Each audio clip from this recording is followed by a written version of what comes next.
Assalamualaikum warahmatullahi wabarakatuh. Perkenalkan, nama saya Dewi Saada dengan NIM 2020143513 dari kelas 4M dengan mata kuliah kepramukaan. Dan di sini dosen pengampu yaitu Bapak Dr. Haji Hendra Wijaya, SAG, MPDI. Di sini saya akan membahas mengenai kiasan dasar, sistem, dan metode yang berisi kesukarelaan, janji dan ketentuan moral, sistem beregu, tanda kecakapan, permainan pendidikan, kesesuaian jiwa, keprasahajaan hidup, perkembangan rasa, dan karsa dan karya. Yang pertama yaitu kiasan dasar. Kiasan dasar adalah alam pikiran yang mengandung kiasan atau gambaran sesuatu yang disanjung dan didambakan. Kiasan dasar dalam gerakan pramuka diambil dari romantika sejarah perjuangan bangsa Indonesia. Oleh karena itu, kiasan ini mengambil hal-hal yang terkait dengan sejarah perjuangan bangsa Indonesia, baik pada masa lalu maupun perjuangan pembangunan pada masa sekarang.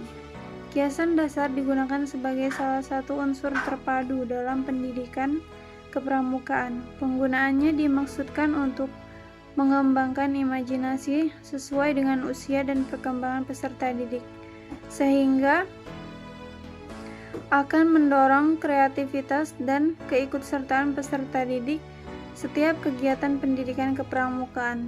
Juga difungsikan untuk menumbuhkan rasa cinta tanah air karena dilaksanakan berdasarkan sejarah dan budaya bangsa Indonesia.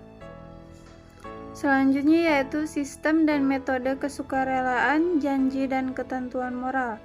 Yang pertama, kesukarelaan. Prinsip kesukarelaan adalah salah satu dari prinsip-prinsip dasar metodik pendidikan kepramukaan menurut ketentuan anggaran dasar dan anggaran rumah gerakan pramuka. Kesukarelaan merupakan sikap laku atau perbuatan yang bukan karena paksaan atau tekanan-tekanan dan yang dilandaskan pada sifat-sifat ketulusan hati tanpa pamrih, mengutamakan kewajiban daripada hak, pengabdian, dan tanggung jawab. Yang kedua, janji dan ketentuan moral. Pengertian janji dan ketentuan moral. Kode kehormatan pramuka yang terdiri atas janji yang disebut satya pramuka dan ketentuan moral yang disebut dharma pramuka.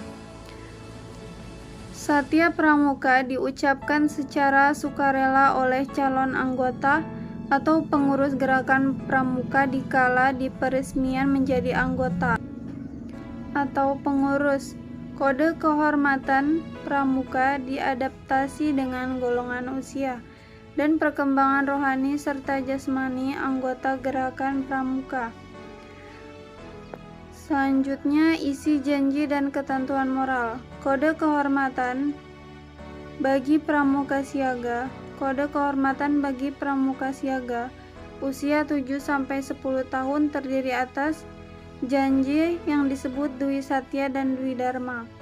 Pramuka penggalang usia 11-15 tahun terdiri dari janji yang disebut dengan Trisatya dan Dasa Dharma. Pramuka penegak usia 16-20 tahun. Kode kehormatan pramuka penegak sama menyerupai kode kehormatan pramuka penggalang. Perbedaannya terletak pada janji Trisatya.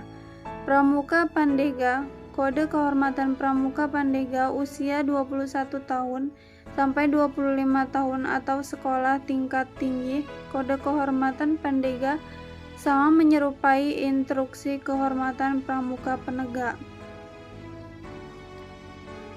Selanjutnya, sistem beregu dan tanda kecakapan. Sistem beregu. Pengertian sistem beregu ialah salah satu prinsip dasar metodik pendidikan kepramukaan. Banyak hal yang sanggup dikerjakan dengan gampang, Dengan adanya sistem beregu ini, karena itu perlu kita telaah dan dilaksanakan dalam satuan pramuka. Pengertian regu dalam sistem beregu ialah kelompok kecil yang terdiri dari 5-10 orang anggota. Manfaat sistem beregu yaitu mempermudah menggerakkan aspektor pendidik, mempermudah pengawasan dan pengamatan, mempermudah perkembangan langsung aspektor didik.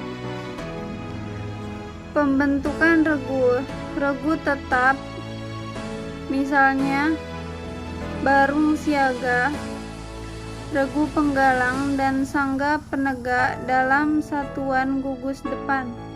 Regu tidak tetap, yaitu kelompok yang dibentuk untuk sementara waktu.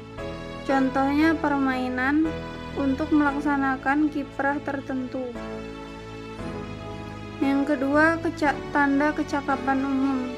Tanda kecakapan umum dalam gerakan pramuka ialah gejala yang dikenakan pada pakaian pramuka sebagai tanda kecakapan, keterampilan, ketangkasan, kemampuan, perilaku, dan perjuangan pramuka dalam bidang tertentu, sesuai dengan golongan usianya.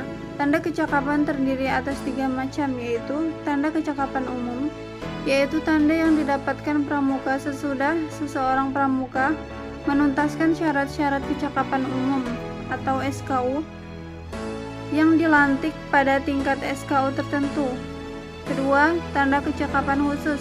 Tanda kecakapan khusus ialah tanda yang diperoleh sesudah seseorang anggota pramuka menuntaskan syarat-syarat kecakapan khusus atau SKK.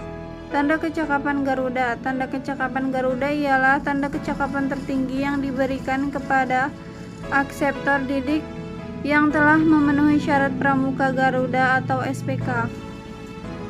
Selanjutnya, permainan pendidikan. 1. Pesan rahasia.